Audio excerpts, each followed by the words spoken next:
Ouvido para a palavra, aí sempre a gente ensaia essa introdução. Graças a Deus. Meus irmãos, pela graça do Senhor, nós estamos chegando ao final de mais uma série de pregações que começamos há alguns meses atrás, em cima da carta de 2 de Coríntios. O título foi exatamente Uma Igreja em Construção. Muitas vezes nós nos decepcionamos com a igreja. E quando eu falo igreja, eu estou falando em igrejas bíblicas, igrejas que pregam a palavra de Deus. Porque nós sabemos que as igrejas que não pregam a palavra de Deus não são igrejas, mas são sinagogas de Satanás, como diz a palavra do Senhor.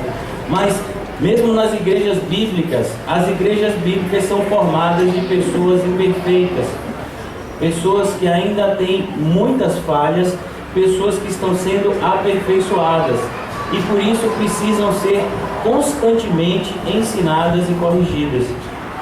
E toda a igreja bíblica é uma igreja em construção, onde o final dessa construção só vai terminar quando o Senhor Jesus voltar. É assim que nós precisamos nos relacionar com a igreja de Cristo. Por isso, meus irmãos, nós precisamos tanto perdoar e amar. Perdoar aqueles que nos ofendem e amar mesmo aqueles que não estão nos fazendo bem. Essa é uma realidade tanto dentro quanto fora da igreja. Paulo nos ajudou a pensar acerca da igreja ao longo de todas essas semanas que meditamos em 2 de Coríntios. E agora nós chegamos à parte final, ao capítulo 13, e nós intitulamos o sermão de Conselhos Cristãos. Paulo está exatamente dando as últimas exortações à igreja de Coríntios, e então ele vai se despedir deles nessa carta, e é sobre isso que nós vamos tratar nessa manhã. Todos encontraram 2 Coríntios capítulo 13, diz assim a palavra do Senhor: esta é a terceira vez que eu vou ter convosco. Por boca de 2 ou 3 testemunhas, toda a questão será decidida. Já disse anteriormente, e torno a dizer, como fiz quando estive presente pela segunda vez, mas agora, estando ausente, o digo aos que outrora pecaram e a todos os que, se outra vez for, não vos pouparei, posto que buscai prova de que em mim Cristo fala, o qual não é fraco para convosco, antes é poderoso em vós. Senhor, meu Deus e Pai, nós nos colocamos mais uma vez diante da Tua presença, Senhor, confiantes na Tua presença viva neste lugar, Senhor. Confiantes de que não guiamos a nós mesmos, mas somos guiados pelo Santo Espírito. Nessa manhã, ó Deus Pai, os nossos entendimentos possam ser de acordo com o Teu entendimento, Senhor.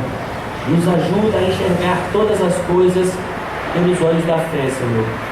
Nos corrige, nos ensina e nos torna preparado para toda boa obra, Senhor. É assim que nós oramos, em nome de Jesus. Amém. E graças a Deus. Percebam, meus irmãos, nós encerramos o capítulo 12. Paulo estava falando justamente acerca do pecado. Vamos fazer só uma retrospectiva.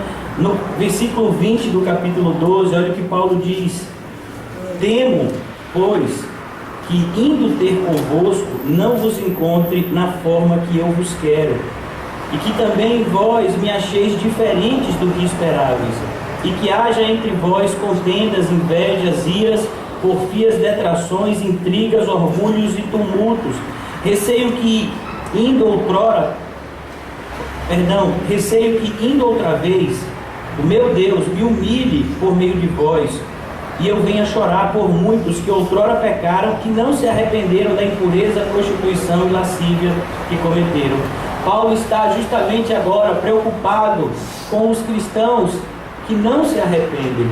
Porque, meus irmãos, como nós temos ensinado na igreja, não é o pecado propriamente dito que nos separa de Deus, mas nós que somos cristãos somos separados de Deus pelos pecados que nós não confessamos, pelos pecados que nós persistimos de uma forma obstinada em mantê-los na sua prática.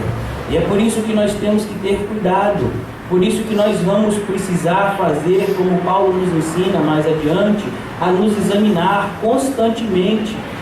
Claro, não nos examinar segundo a nossa própria consciência, porque na maioria das vezes, quando nós nos examinamos, a nossa consciência pode estar corrompida com os valores do mundo, e nós medimos a nossa justiça pela injustiça dos outros. Então eu digo, não, essa semana eu não pequei, essa semana eu fiz tudo certinho. Como foi isso? Não, pastor, essa semana eu não bebi, eu não fumei, eu não bati, eu não xinguei ninguém, essa semana eu estou nota 10. É mesmo? Está nota 10, né? Então, porque nós medimos a nossa justiça pela injustiça dos outros, quando na verdade a nossa justiça tem que ser medida através da palavra de Deus e de como a palavra de Deus descreve aquele que é justo, que é Jesus Cristo.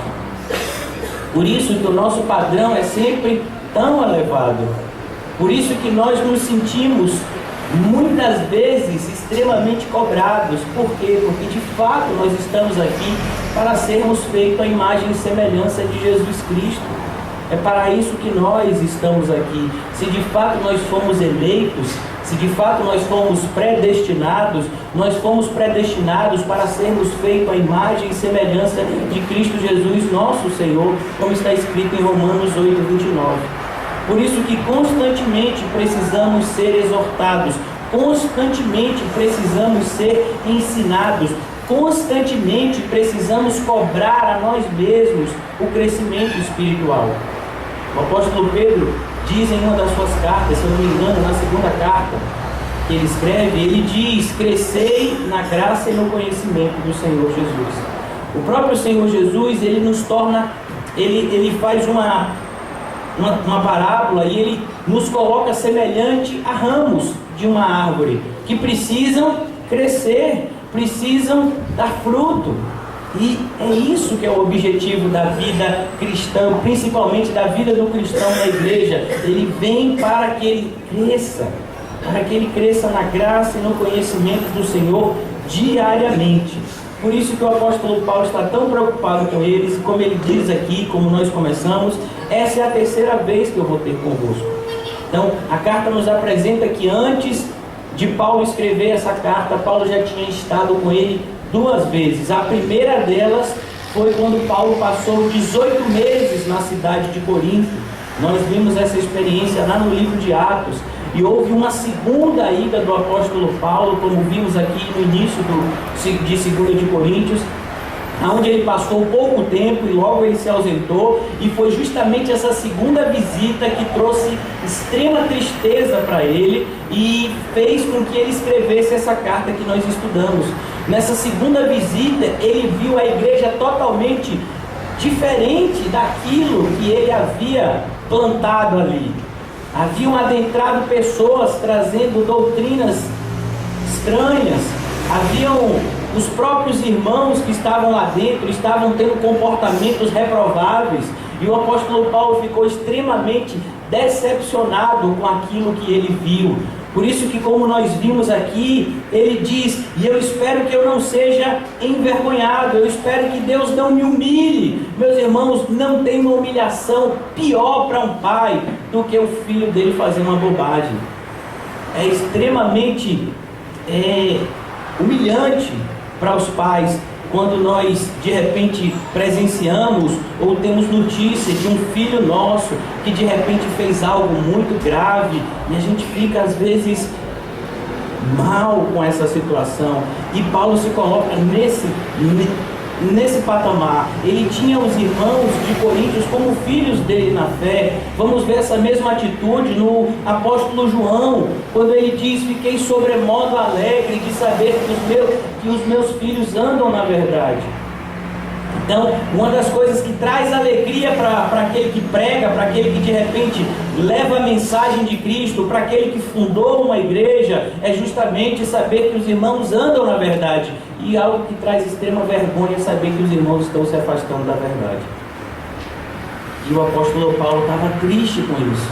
Ele escreve a sua primeira carta e, como nós aprendemos aqui, os irmãos voltam dizendo: olhe, Paulo, como nós vimos em 2 Coríntios capítulo 7, eles haviam se arrependido, a sua maioria, e Paulo ficou contente com isso. Mas nós sabemos, meus irmãos, que a luta pela manutenção, pela defesa da fé na igreja de Cristo e pela defesa da fé pessoalmente é algo diário, é algo constante. Nós podemos passar uma semana extremamente cheios do Espírito Santo e na outra semana nem parecer que a gente é crente.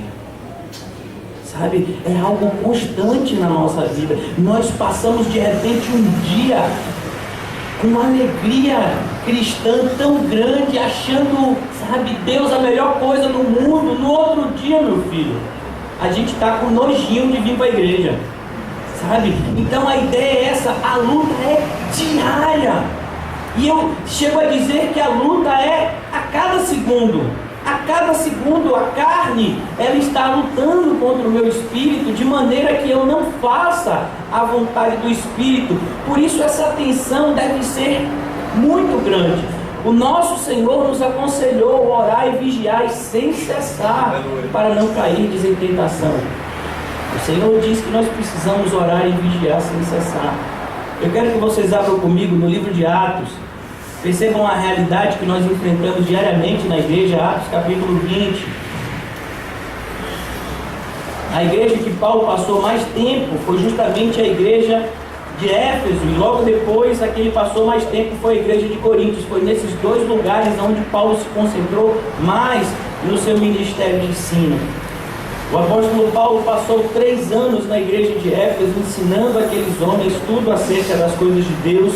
Ele se ausenta, depois ele retorna, ele fica em uma cidade que ficava a alguns quilômetros da cidade de Éfeso. O nome da cidade é Mileto, e ele manda chamar os líderes da igreja de Éfeso, porque ele queria ter uma conversa bastante séria com eles, uma vez que já tinha sido revelado pelo Espírito Santo que ele não mais veria aqueles irmãos que ele tanto amava, que ao longo de 3 intensos anos ele aprendeu a amar. Ele não mais veria o rosto daqueles irmãos, e ele precisava dar conselhos para essas pessoas, para que elas estivessem preparadas, não somente para defender a sua fé, mas para defender a vida espiritual dos irmãos que estavam na igreja.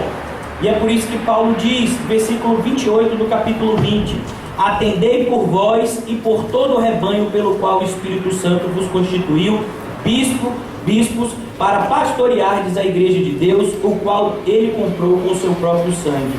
Eu sei que depois da minha partida, entre vós penetrarão lobos vorazes que não pouparão o rebanho, e que dentre vós mesmos se levantarão homens falando coisas pervertidas para arrastar os discípulos atrás deles. Portanto, vigiai, lembrando-vos de que por 3 anos, noite e dia, não cessei de admoestar com lágrimas a cada um.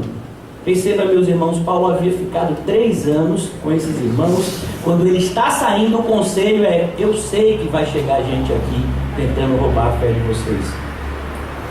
Sabe, essa é uma realidade.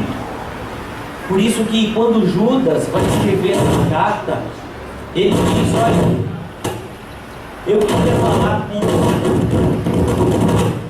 falar com vocês acerca da salvação, mas eu não posso falar com vocês acerca da salvação, porque tem uma coisa muito mais importante, que é a fé.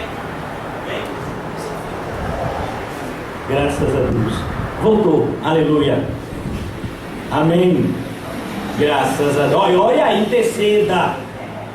Então, meus irmãos, ele diz: vocês precisam ter fé. A fé é o instrumento pelo qual Deus faz todas as coisas na vida do cristão. E é por isso que Judas escreve. Deixa eu tirar aqui.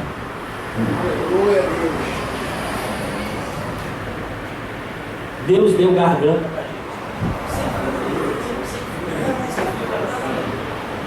Vamos lá, gente? Todo mundo está me ouvindo? Graças a Deus. Vamos lá. Como eu estava dizendo aos irmãos, é importante que a gente esteja ciente das batalhas que a gente vai enfrentar. É importante que a gente saiba exatamente o que a gente precisa passar. Os falsos mestres, eles fazem parte do plano de Deus para a vida da sua igreja. Afinal de contas, de que outra forma a nossa vida seria provada? Sabe? Eu fiz um acordo com a minha esposa que eu não ia usar ela mais de exemplo, mas hoje eu vou quebrar esse acordo, porque Deus vai entender. Quando você vai fazer um concurso, meus irmãos, existe uma coisa que tem lá no concurso chamado pegadinha. Sabe? Aonde o que está fazendo a prova de concurso, ele bota normalmente uma frase igualzinha à frase correta, mas às vezes ele tira uma palavra, ou ele acrescenta uma palavra. Amém, meu irmão? Porque cada mão assim eu não gosto, não vai brigar. Então a ideia é justamente essa. Uma palavra muda tudo. E ele faz aquilo para quê? Para provar o seu conhecimento. Quando uma pessoa faz uma prova de concurso, quando o avaliador está fazendo aquela prova, ele não está fazendo aquela prova para reprovar todos, mas o objetivo é para que os melhores passem, para que aqueles que efetivamente estão preparados, para que aqueles que efetivamente são qualificados, para aquele que de fato merece, passe. Então, meus irmãos, a gente sabe que a salvação não é mediante nenhum tipo de merecimento. A gente sabe que os méritos que nos dão essa salvação são os méritos de Cristo. Mas é importante que eu confirme a minha salvação. Como o apóstolo Paulo diz, abra comigo em Filipenses.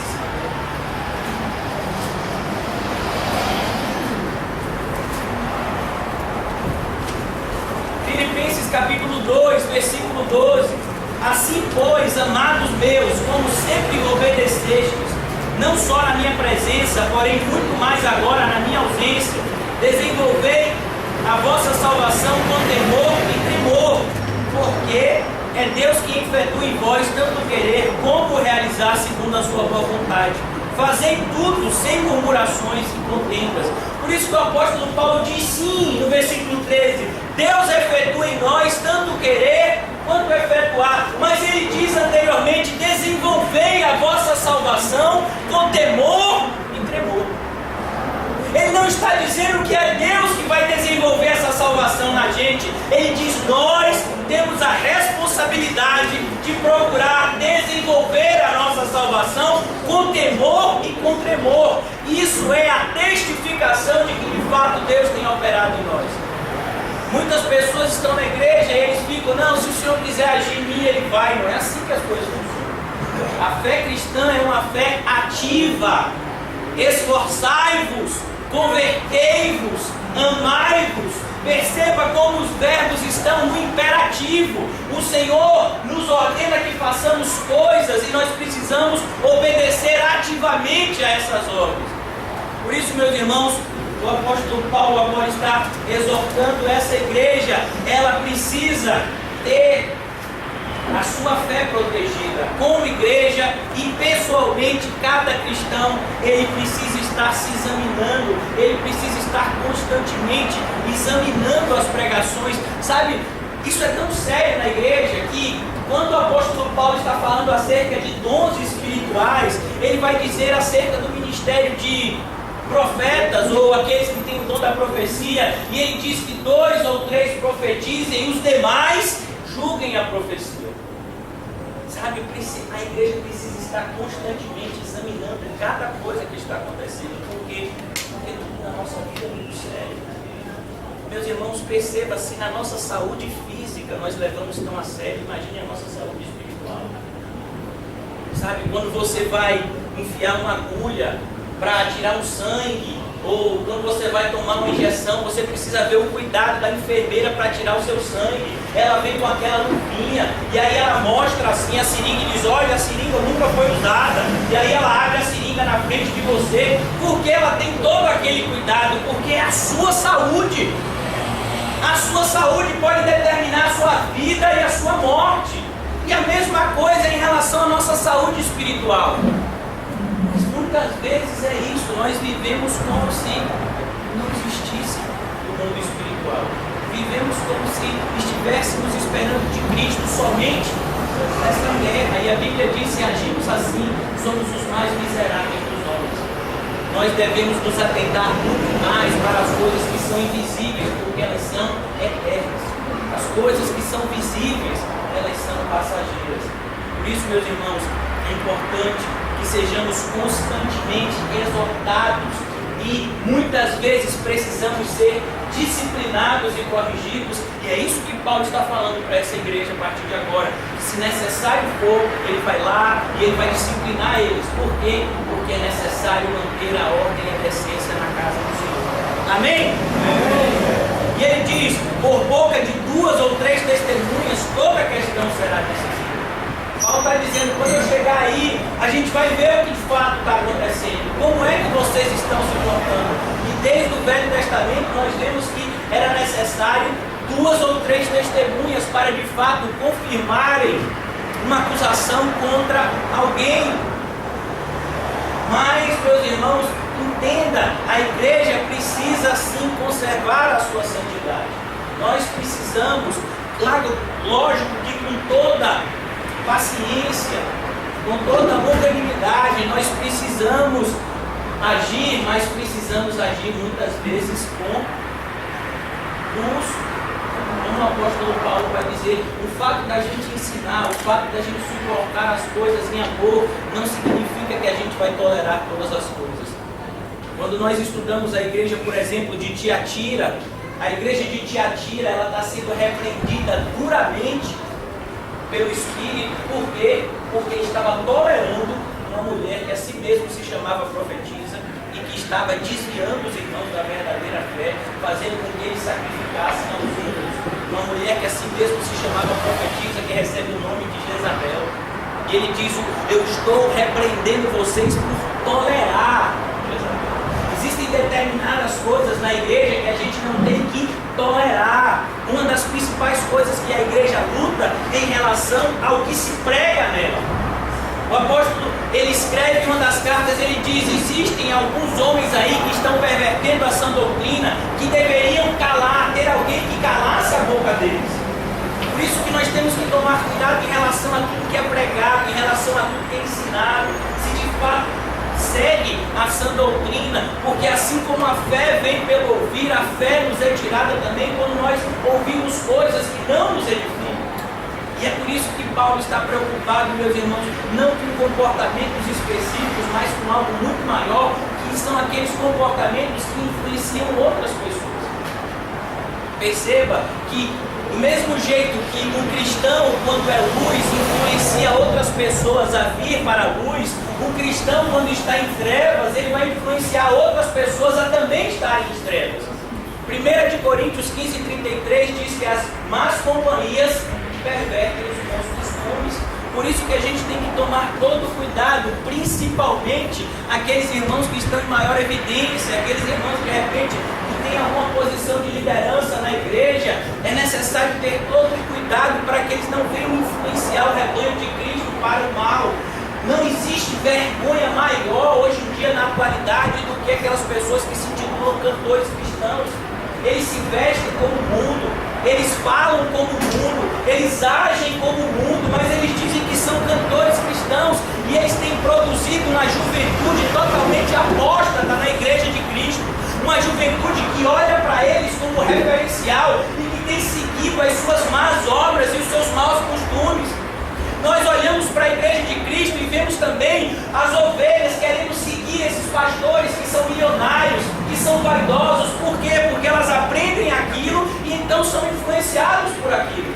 E o apóstolo Paulo diz, não, a gente precisa agir com seriedade nesses casos. A gente precisa agir com seriedade, porque o que tem na igreja é algo extremamente valioso, é a alma dos seres humanos. É a vida dos eleitos de Deus, é a vida dos filhos de Deus, e nós precisamos ter todo cuidado. Versículo 2: já o disse anteriormente e torno a dizer, como fiz quando estive presente pela segunda vez, mas agora estando ausente, o digo, ao que for, não pouparei. Posto que buscais prova que em mim Cristo fala, o qual não é fraco para convosco, antes é poderoso para vós. Paulo está dizendo, olha, eu estou falando sério com vocês, eu não vou poupar. Se vocês de fato quiserem brincar de ser crente, vocês estão no lugar errado.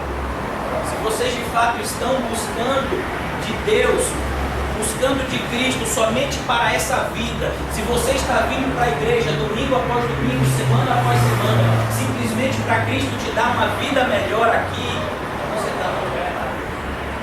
Se você está vindo para a igreja para se divertir, se você está vindo para a igreja para passar tempo, se você está vindo para a congregação buscando qualquer outra coisa que não seja Cristo e obedecer a Deus, vocês estão errados. E é por isso que Paulo está dizendo: nós precisamos levar a sério as coisas que são feitas na igreja do Senhor. E ele disse que não vou culpar, eu vou agir com toda a seriedade que isso precisa. Meus irmãos, é como um cirurgião que está operando um paciente de emergência. Ele precisa agir com seriedade. Muitas vezes o paciente chega, acha que é uma coisa simples. Eu não sei se vocês já ouviram falar, tem um órgãozinho bem pequenininho, que ele fica aqui, o nome dele, apendicite, é o apêndice, né? Mas, meu filho, quando ele estoura, o bicho é pequenininho, mas se ele estoura, se acontece qualquer coisa com ele, o médico tem que operar de emergência, senão a pessoa morre. Então é um bichinho desse tamanho. Às vezes você chega lá achando que não é nada, o médico tem que operar, o negócio é sério. Por quê? Porque muitas vezes a gente acha que é bobagem. Ah, mas é uma bobagem eu namorar com descrente. Ah, mas é uma bobagem eu fazer isso. Ah, mas é uma bobagem eu fazer aquilo. Mas é uma bobagem eu fazer aquilo outro. Meu filho, nada é bobagem em relação a isso. Nada é bobagem. Tudo é sério. Deixa eu lhe dizer, talvez você não esteja vendo, mas Satanás está ao redor, bramando como um leão, esperando a quem possa tragar. Na carta de Efésios, nós somos exortados a nem deslugar. Isso, meus irmãos, aquilo que a gente tem que ser levado a sério. Nós não podemos achar, não, realmente tem pecado pior, é pecado, mas tem outras coisas, é bobagem. Esse pastor ali é radical, esse pessoal, tudo é pecado. Porque essas pequenas coisas é que o diabo mais tem feito para a festa. É onde ele mais tem achado espaço no coração e na mente dos cristãos, é nessas coisas pequenas, né, como se dizem por aí.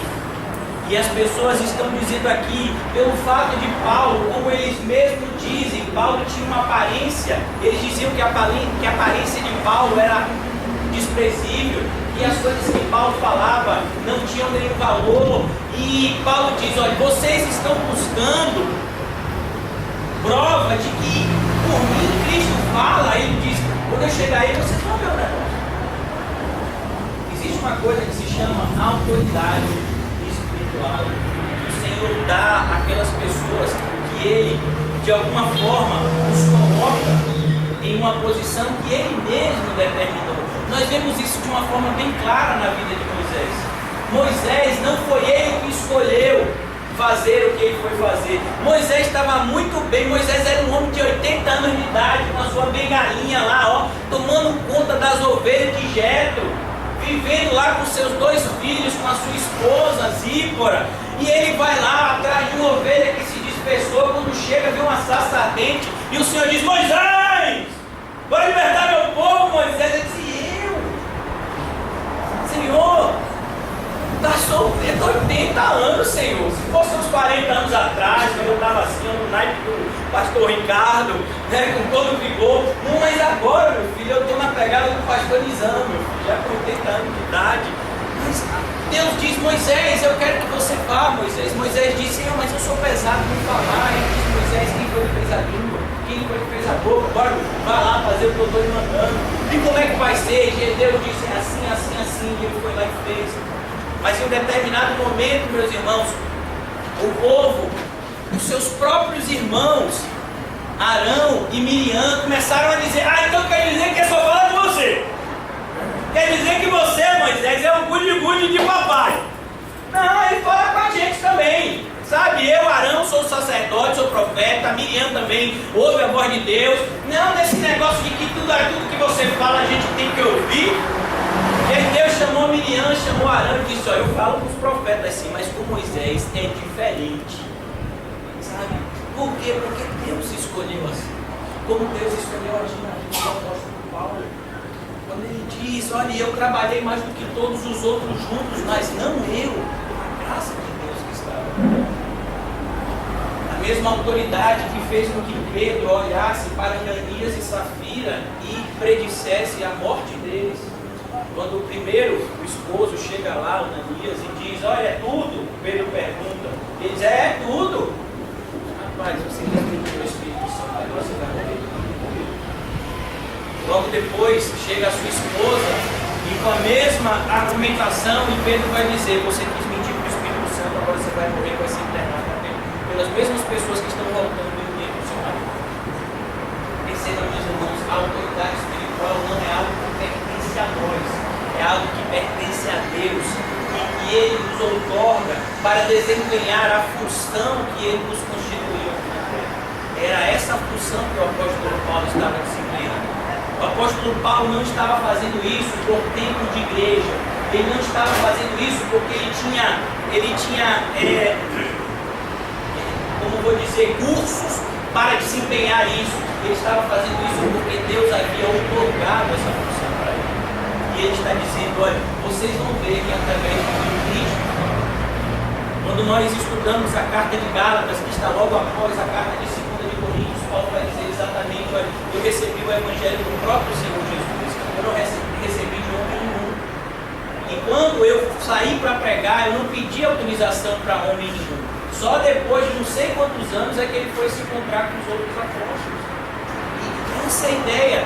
Quando o Senhor dá funções a homens na sua igreja, Ele dá a essas pessoas autoridade para desempenhar essas funções. E poder para que eles possam exercê-la. E é isso que acontecia na vida do apóstolo Paulo. Por isso que ele diz, quando eu chegar aí, vocês vão ver como Deus age. E ele diz, o qual não é fraco para convosco, antes é poderoso em vós. Poderoso não é Paulo, como a gente viu, mas é o Deus de Paulo. Versículo 4, porque de fato foi crucificado em fraqueza, contudo vive pelo poder de Deus. Porque nós também somos fracos dele, mas viveremos com ele, para vós outros, pelo poder de Deus. Paulo agora, ele compara a vida cristã e mais propriamente a vida dele enquanto ministro cristão. Ele diz, olha, assim como Jesus, quando esteve aqui na terra, ele serviu em fraqueza. Em fraqueza como? Se você olhasse para Jesus, você não ia ver nenhum sinal de fortaleza. Ele era um homem simples, franzino, que não tinha grandes recursos, que quando foi na noite de ser preso, bateram nele, espancaram ele, ele não fez nenhuma reação. E ele diz, olha, assim como Cristo, um cristão é assim também. As pessoas vão bater na gente e a gente não vai reagir. Por quê? Porque a gente é cristão. As pessoas vão gritar com a gente e a gente não vai gritar com elas. Por quê? Porque a gente é cristão. E para essas pessoas que estão na carne, para esses servos do mal, vai parecer que nós somos fracos. Sabe por que não faz nada? Porque é fraco, rapaz. É fraco, rapaz. Ele não grita nada.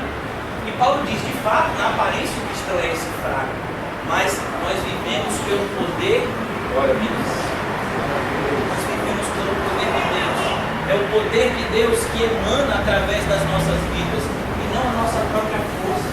É assim que o cristão vive, mais propriamente o ministro cristão.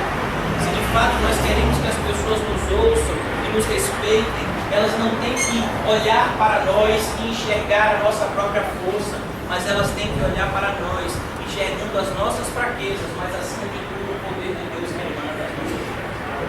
É isso que significa ser cristão. Do que adiantaria essa lâmpada se não existisse energia elétrica aqui?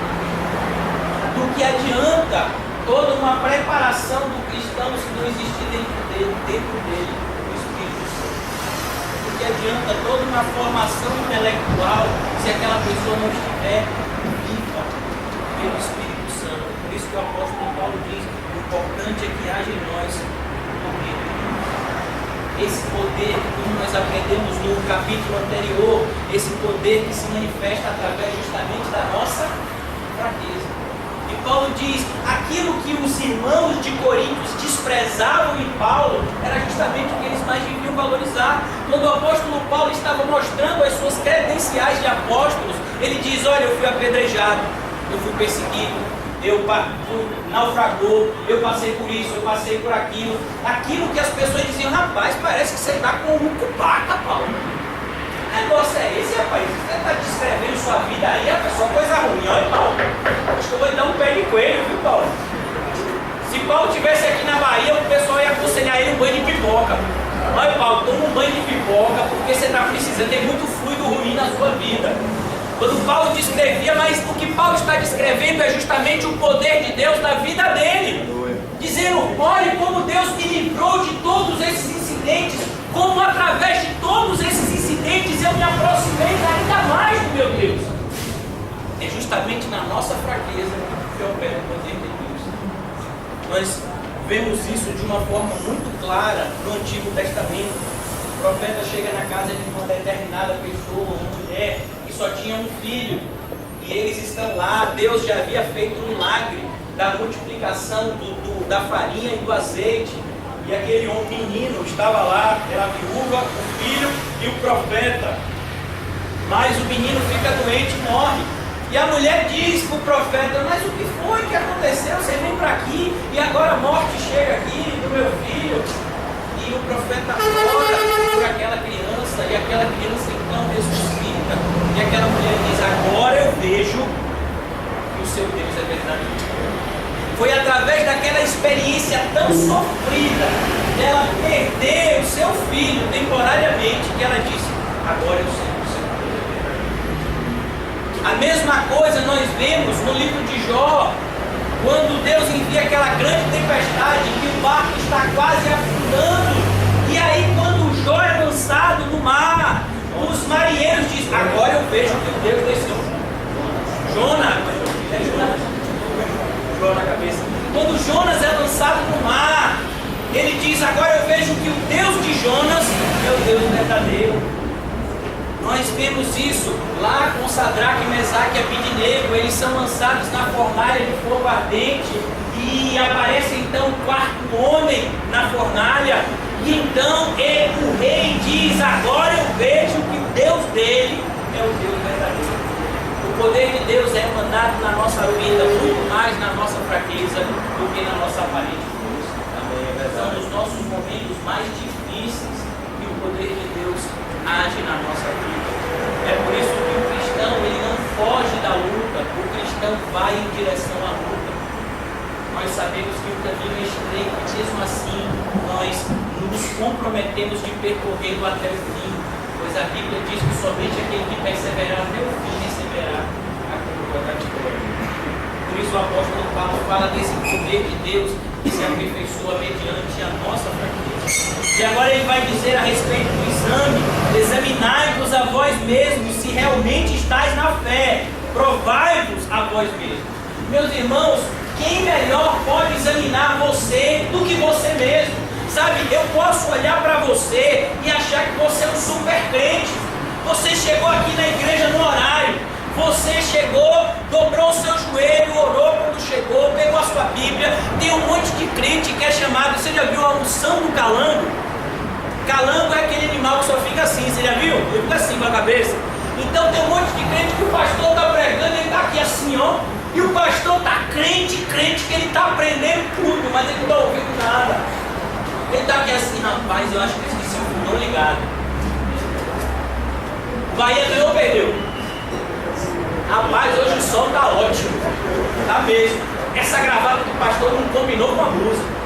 Sabe? Então a pessoa está pensando um monte de coisa e a cabeça está assim, ó. E muitas vezes a gente acha que aquela pessoa, rapaz, está entendendo tudo, está se enchendo do Espírito Santo, né? E a pessoa fala: amém! Porque a gente olha a aparência. Deixa eu lhe dizer, não é porque a gente é carnal que a gente olha a aparência. Porque a gente olha para a vida do profeta Samuel, um homem que ouve a voz de Deus desde pequenininho. E quando ele já era um senhor de idade, ele foi separado por Deus para ungir o rei que ficaria no lugar do rei Saul. Ele sabe que esse rei era filho de um homem chamado Jessé.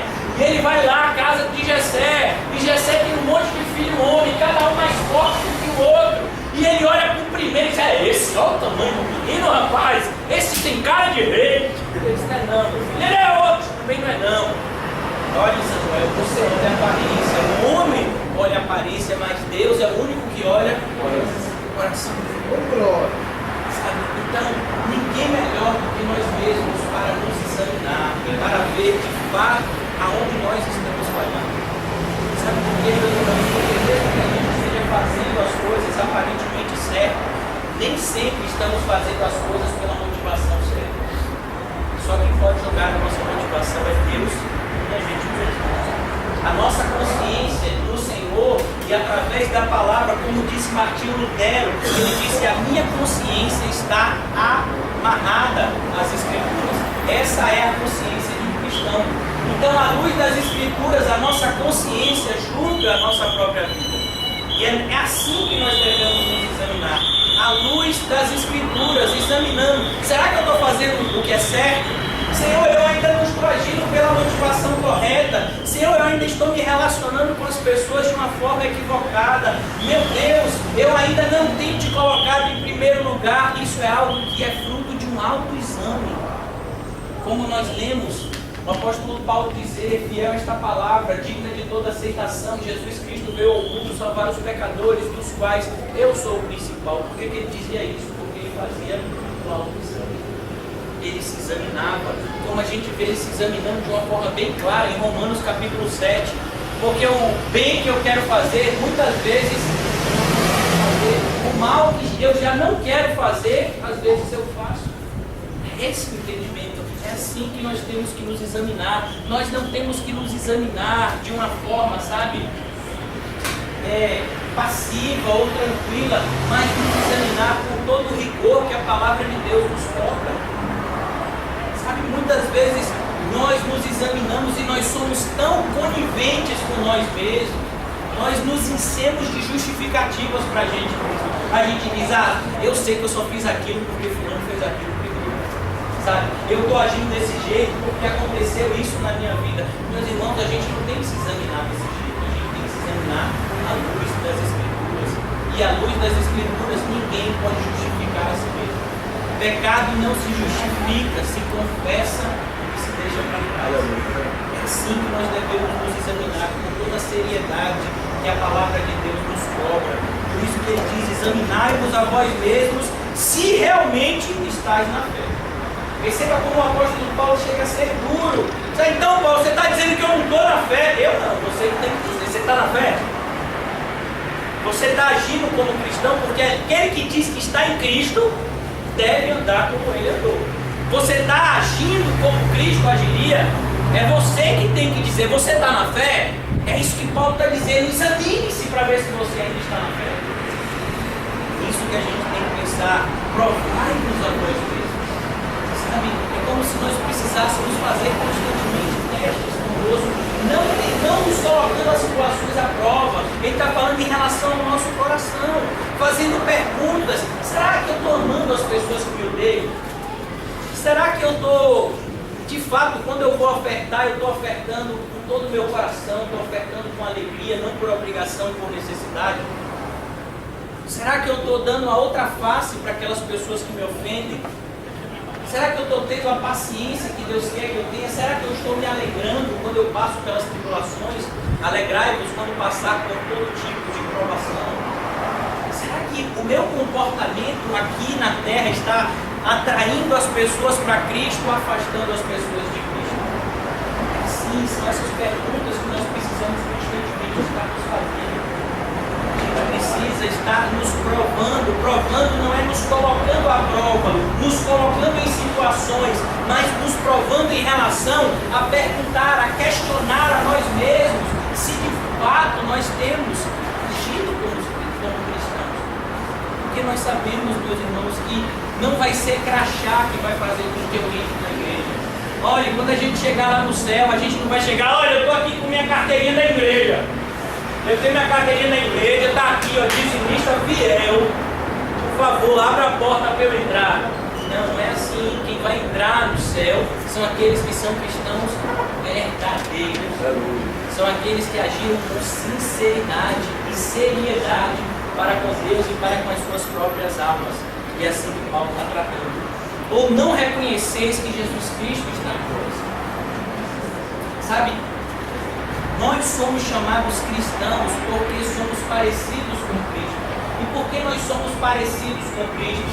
Porque Jesus Cristo está em nós por meio do seu Espírito. Aleluia. O mesmo Espírito de Deus que esteve em Cristo é o mesmo Espírito que habita em nós pela fé. E é assim que Jesus Cristo habita em nós, pelo seu Espírito. E ele está dizendo: o Espírito, Jesus Cristo está em vocês. Como assim? Vocês não reconhecem isso? Por isso que Paulo vai dizer que a gente precisa se afastar das coisas impuras. Por quê? Porque Jesus Cristo está em nós. Ele está dentro de nós. Se não é que já estáis reprovados. É por isso que o apóstolo Paulo está ensinando aqui uma lição que a gente precisa prestar bastante atenção. Ele não está dizendo que você pode perder a salvação. Ele está dizendo que você nunca foi salvo. Existem pessoas que estão dentro da igreja, eles têm cara de crente, eles têm Bíblia de crente, eles têm a linguagem de crente, mas eles não têm o coração de crente. Eles não têm a mente de crente. E sem coração e mente de crente, não é crente. Por isso que ele está dizendo: examine-se e veja de fato se vocês foram regenerados. Veja de fato se vocês nasceram de novo. Como diz, eis que tudo se fez novo. As coisas velhas se passaram. Nós somos feitos uma nova criatura em Cristo Jesus. Por isso que esse exame é tão importante, para que a gente nos veja como aprovados e não como reprovados. Porque aqueles que são reprovados é porque nunca foram aprovados. Não há uma aprovação para depois haver uma reprovação. Mas se você é aprovado, você vai sendo corrigido e vai crescendo. Mas o que Paulo está dizendo é: vocês já estão reprovados no sentido de que vocês não nasceram de novo. E quem não nasceu de novo, nas palavras do próprio Jesus, não pode nem ver e muito menos entrar no reino de Deus. Mas eu espero que reconheçais que não somos reprovados. Agora o apóstolo Paulo fala: vejam que nós não somos reprovados. Se nós temos essa experiência, Paulo está dizendo isso, ele passou 18 meses com esses irmãos. Sabe, olha o que a gente passou, olha as experiências que a gente teve com Deus, as coisas que a gente tem aprendido. Nós não somos reprovados, nós somos aprovados, mas precisamos continuar crescendo todos os dias na graça e no conhecimento do Senhor e Salvador. Precisamos abandonar as práticas infantis e ter uma vida madura na igreja. O escritor aos Hebreus repreende alguns cristãos e ele diz: vocês já têm idade para ser mestres, mas precisam ser ensinados os rudimentos da fé cristã todo dia. Tem gente que você precisa ficar ensinando toda semana: meu irmão, você tem que perdoar. A coisa mais elementar do cristão é o quê? Tem que perdoar. Ah não, mas isso é imperdoável. Eu tenho que ensinar o que está escrito, que o Senhor Jesus disse: se não perdoardes, também não será perdoado. A gente tem que ensinar isso de novo. Está escrito lá nos Evangelhos: todo aquele que não perdoar o seu irmão, o Pai que está no céu também não perdoa ele. Porém, se você perdoar o seu próximo, o Pai que está no céu também perdoa você. Sabe? E muitas vezes a gente precisa ficar ensinando determinadas coisas, quando na verdade você já devia ter uma maturidade espiritual muito maior. Ele diz: somos aprovados, mas precisamos agir como tal. Precisamos agir como cristãos aprovados. Estão crescendo, estão se tornando cada vez mais parecidos com Cristo, que cada vez mais estão deixando as coisas desse mundo para trás e abraçando o reino de Deus com todo o seu coração, alma, força e entendimento. Versículo 7: estamos orando a Deus para que não façais mal algum, não para que simplesmente pareçam aprovados, mas para que façais o bem, embora sejamos tidos como reprovados. E Paulo diz: olha, a minha oração maior não é para que eu não passe pelo mal, mas é para que eu não faça o mal. Tem muita gente que está falando: Senhor, eu não quero passar fome, eu não quero passar dor e enfermidade, eu não quero passar necessidade. Sim, mas você não ora para que você não passe o mal no seu próximo. Sabe? Muito mais importante é não fazer o mal ao próximo do que passar por coisas mais. Essa é a oração do apóstolo Paulo: Senhor, oremos, ele diz aqui, estamos orando a Deus para que não façais mal obra. Imagine nós, da igreja de Cristo, que deveríamos fazer o bem, vamos fazer o mal? A Bíblia diz que aquele que sabe fazer o bem e não faz, comete pecado. Só o ato da gente ser passivo em determinadas situações já é pecado. Por isso ele diz, estou orando não para que você não passe por situações adversas, mas eu estou orando para que você não faça mal. Ontem a gente falou acerca disso lá na Formosa Betel, como foi forte uma cena que eu vi essa semana de um cristão lá do outro lado do mundo sendo decapitado. E aquele negócio ficou muito forte na minha cabeça, mas eu pensei o seguinte, meu Deus, essa semana ainda eu falei sobre isso. João Batista morreu exatamente daquele jeito. Quando a filha de Herodias dançou e fez um pedido a João Batista, o que foi que ela pediu? Eu quero a cabeça de João Batista de meu bandeja. Foi exatamente como aquele vídeo que eu vi. Ele bota o cristão assim, ele vem com um facão extremamente afiado, e ele dá só um golpe, fica um corpo de um lado, a cabeça do outro, uma quantidade enorme de sangue no chão. Como você acha que tantos outros cristãos morreram? O próprio Tiago, como está escrito no livro de Atos, que morreu ao fio da espada. Essa é uma experiência. E às vezes a gente fica orando como se essas pessoas, orando para que a gente não passe por a experiência dessas pessoas. Meus irmãos, a gente tem que orar muito mais, é para que a gente não perca a nossa fé. Porque quem morreu com Cristo está no céu, mas quem está vivendo aqui na terra sem Cristo está indo para o inferno. E tem muitas pessoas que estão na terra, estão na igreja, mas estão vivendo sem Cristo. É um cristianismo sem Cristo, é um cristianismo sem cruz, é um cristianismo sem renúncia, é um cristianismo que ninguém segue os passos de Jesus, mas cada qual segue o seu próprio passo e o seu próprio entendimento. E o apóstolo Paulo diz, eu estou orando contra isso, eu estou orando para que vocês não façam mal, eu não vou ficar orando para que Papai do Céu faça uma redoma espiritual em você e que não aconteça nada com você, não, porque eu sei que na maioria das vezes essas experiências adversas é que vão dar crescimento espiritual para mim e para você. Olha o exemplo do espinho na carne que Paulo nos disse no capítulo passado, por isso que ele ora, ele diz, olha, para que simplesmente pareçamos aprovados, mas para que façais o bem, embora sejamos tidos como reprovados. O que ele está dizendo? Ele diz, quando a gente fazer o bem, muitas pessoas vão julgar mal. Quando a gente fizer o que é certo, muitas pessoas vão dizer que a gente está errado. Mas faça o bem assim mesmo. Faça o bem e não nos cansemos de fazer o bem, porque ao seu tempo ceifaremos e não houvermos desfalecido. Faça o bem.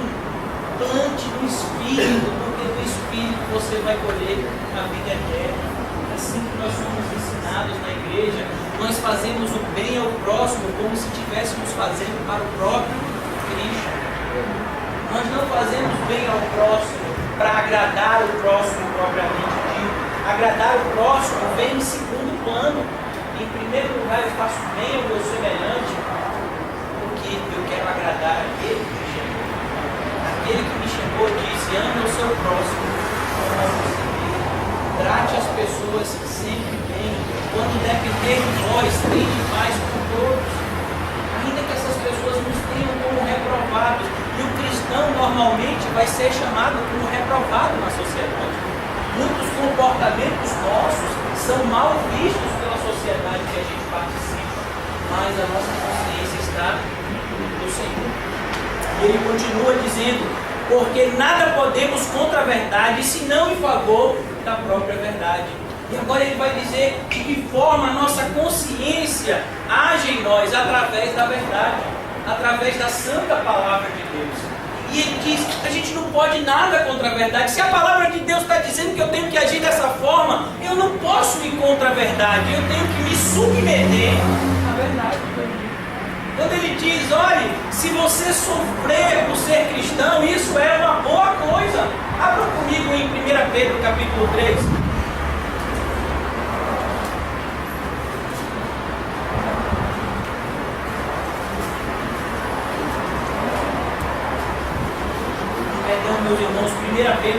capítulo 4, a partir do versículo 13.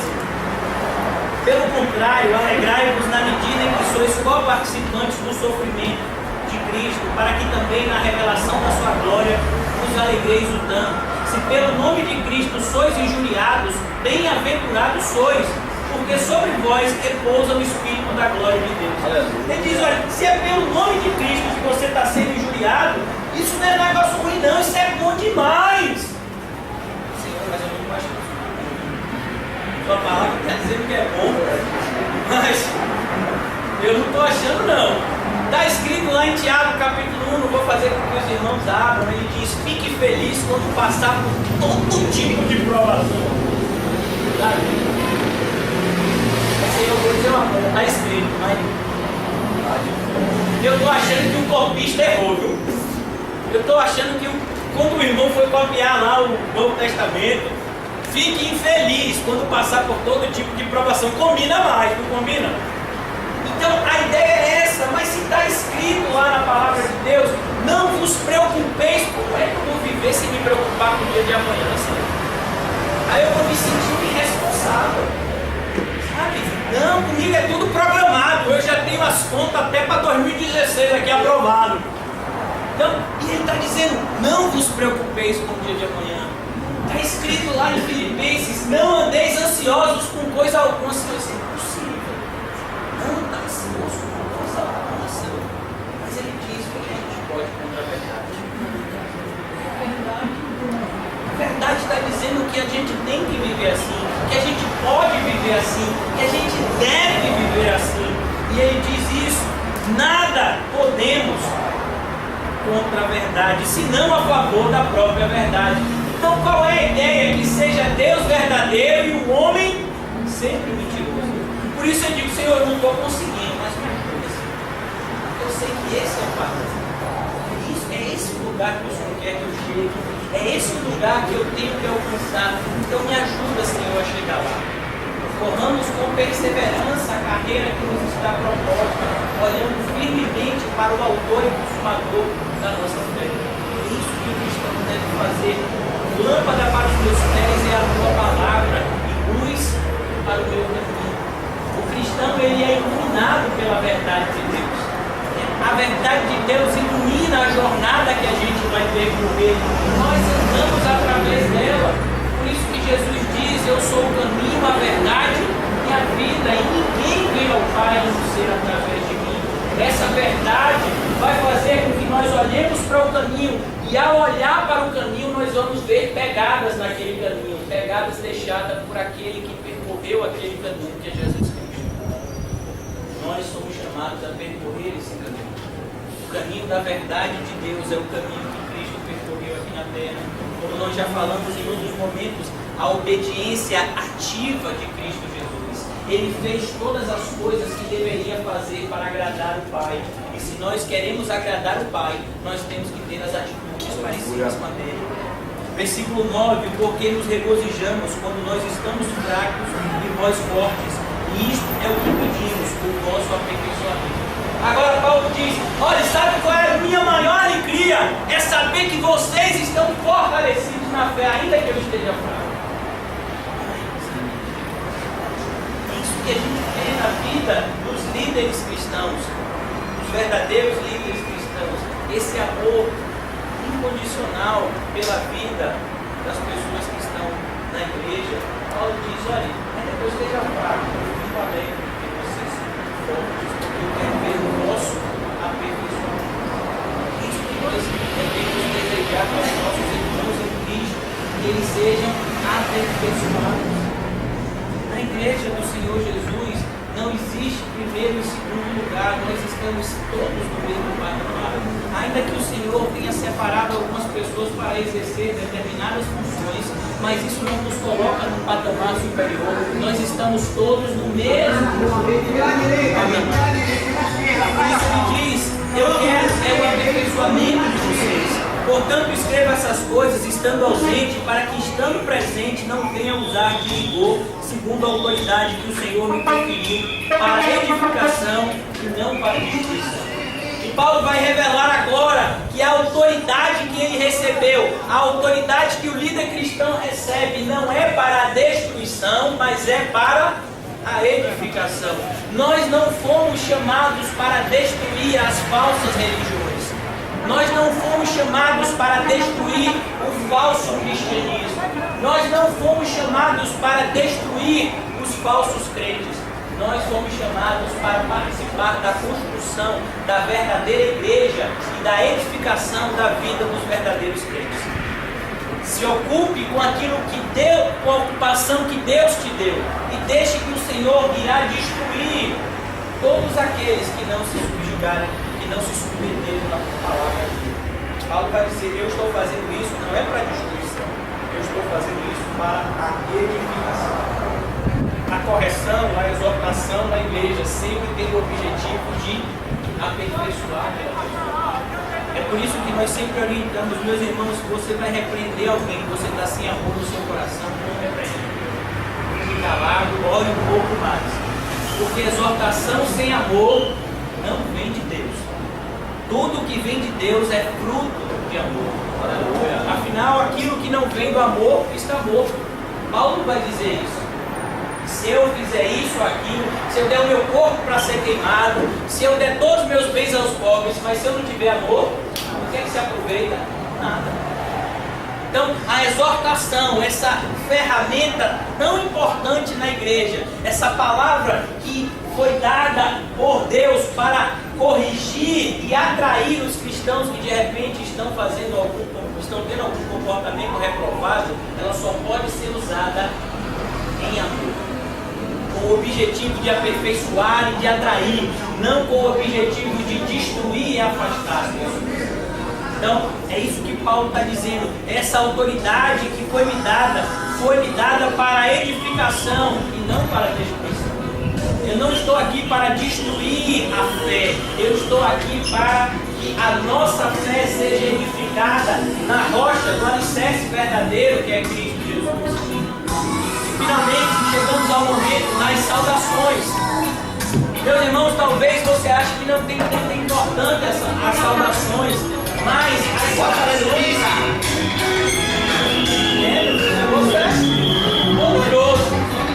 As saudações, elas são importantes. Naquele dia ninguém vai dizer que não teve tempo de ir para a igreja, teve tempo de andar de bicicleta, né, meu filho? Então, voltando agora. Amém? Amém? A saudação é importante porque a saudação ela também é um momento onde nós examinamos não a nossa fé na verdade, mas o nosso coração no amor. Como eu tenho tratado ao meu irmão vai demonstrar o que eu sinto por ele dentro do meu coração. Por isso que a saudação é um momento tão importante nas cartas. Não é algo formal, não é algo que Paulo faz de uma maneira formal. Quando você vai desligar o telefone com alguém, você diz: um abraço, né? Não é o mesmo abraço, não são aqueles cumprimentos formais. De repente, quando você escreve uma carta ou manda um e-mail no seu trabalho, né, em atenção, né? Tem gente que não escreve nem atenção, bota ATT. Então, o pessoal, hoje em dia as pessoas se cumprimentam formalmente. Mas o cumprimento cristão não é assim. O cumprimento cristão é a testificação do amor que sentimos uns pelos outros. Nós falamos da ceia do Senhor, ela diz isso: nós somos um corpo. Nós estamos juntos nessa luta, nessa batalha, não como corpos distintos, mas como um corpo que é formado por vários órgãos. Quanto mais irmãos a Deus, aperfeiçoai-vos, consolai-vos, sede do mesmo parecer, viver em paz. Olha os conselhos que o apóstolo Paulo dá. Ele diz: aperfeiçoai-vos, continue crescendo, é o que o apóstolo Paulo está dizendo. Nunca esteja. O que eu mais vi em determinadas igrejas espirituais, que eram as que eu andava antes, era gente super satisfeita com o seu cristianismo. É o que mais a gente encontra. Não, eu sou homem de Deus. Deus fala. Aliás, quando ele não fala, meu braba. Esse dia eu não quero me enganar, mas eu peguei uma vigília e Deus bradou o povo. Então a gente vai encontrar uma série de gente que já se acha aperfeiçoado, quando na verdade o verdadeiro cristão nunca se acha aperfeiçoado, nunca se acha preparado. Ele está o tempo todo sendo aperfeiçoado, o tempo todo sendo preparado. E o conselho que a gente sempre dá é esse: seres aperfeiçoados, continuem crescendo. Nunca se satisfaça com o seu cristianismo, porque no dia que você se satisfazer com o seu cristianismo, isso é a testificação de que você já se desviou. Consolai-vos. E diz: olha, console. Por quê? Porque, meu irmão, você vai precisar consolar o pessoal que ouve a palavra de Deus. Que a palavra de Deus, ela não é cotonete. A palavra de Deus não é abanador. A palavra de Deus é uma espada, mais cortante do que qualquer espada na terra. E a palavra de Deus, ela nos exorta, mas ela também nos consola. À medida que a palavra de Deus demonstra o quão pecadores nós somos, ela também nos demonstra o tamanho da graça que nós somos. Por isso que nós também consolamos uns aos outros. Quando a pessoa diz assim: mas eu sou um pecador miserável. Eu sei, meu filho, isso é pior do que você imagina. Mas Deus morreu por seus pecados. Deus Filho, Jesus Cristo, nosso Senhor, morreu por cada um dos seus pecados. O nosso consolo não é: oi, Deus vai dar. Vai, fique em paz, Ele vai dar seu dinheiro, Ele vai dar sua saúde. Esse não é o consolo cristão. O consolo cristão é a certeza de que Jesus Cristo está em nós, de que nós temos um futuro glorioso com Ele no céu. E Ele diz: sedes do mesmo parecer. Ele fala: olha, vocês precisam viver em união, porque uma casa dividida não prevalecerá.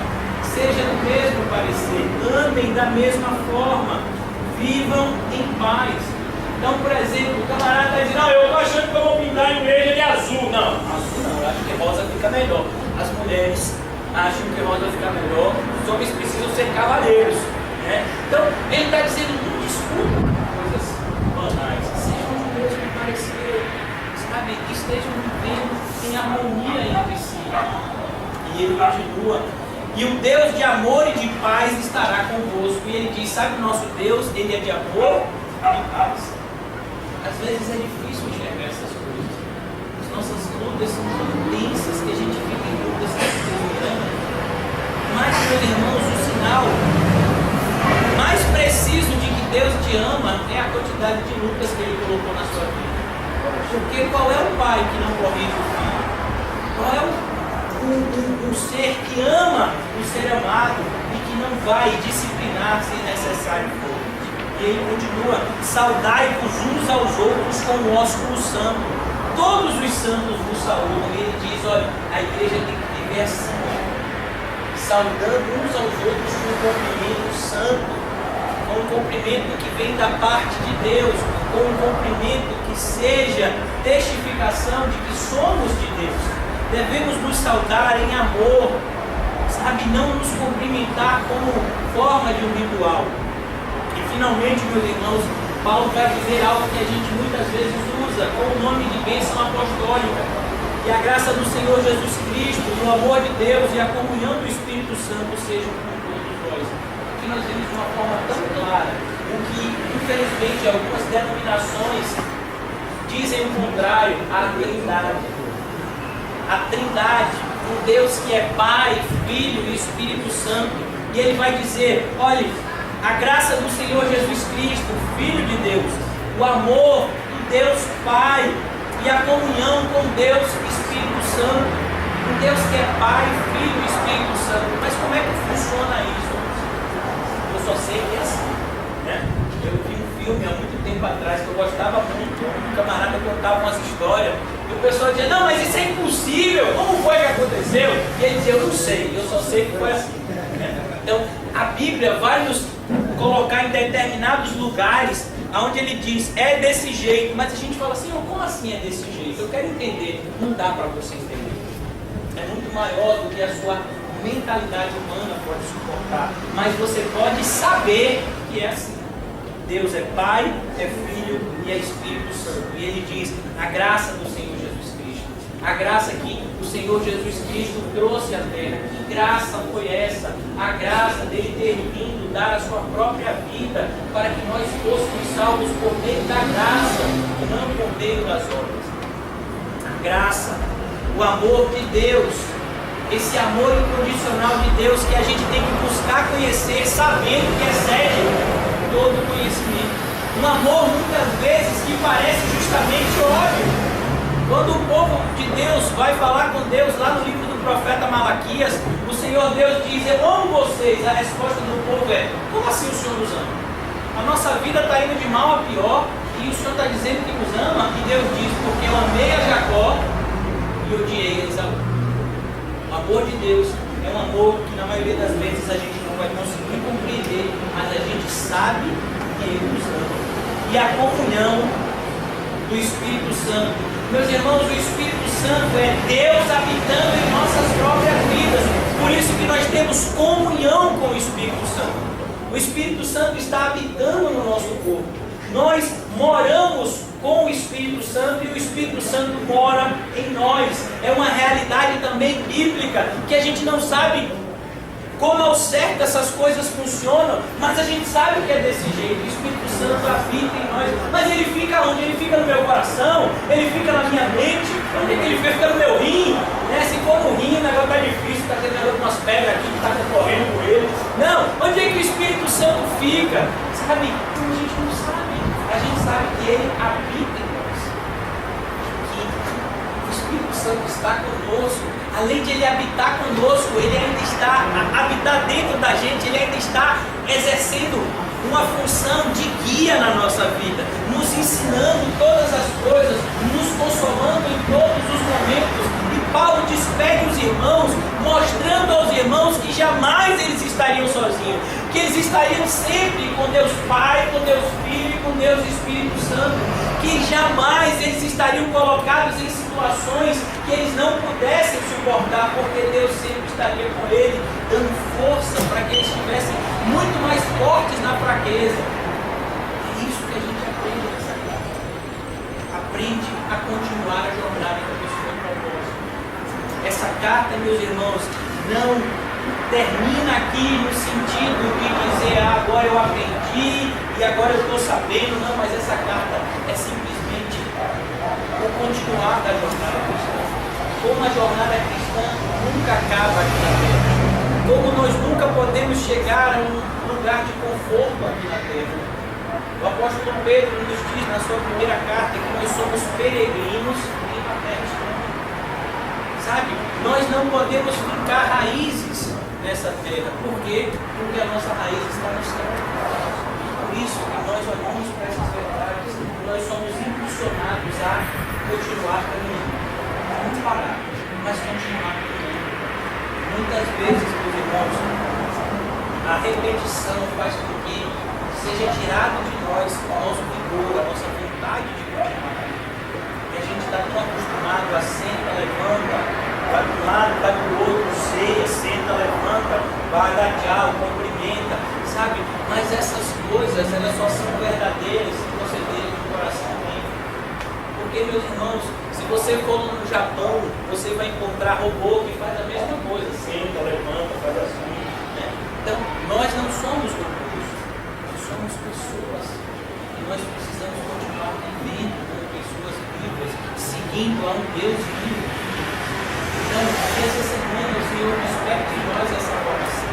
Que a gente se cobre mais, que a gente se examine mais, que a gente veja se realmente estamos fazendo o que Deus quer que a gente faça e andando na direção que Deus quer que a gente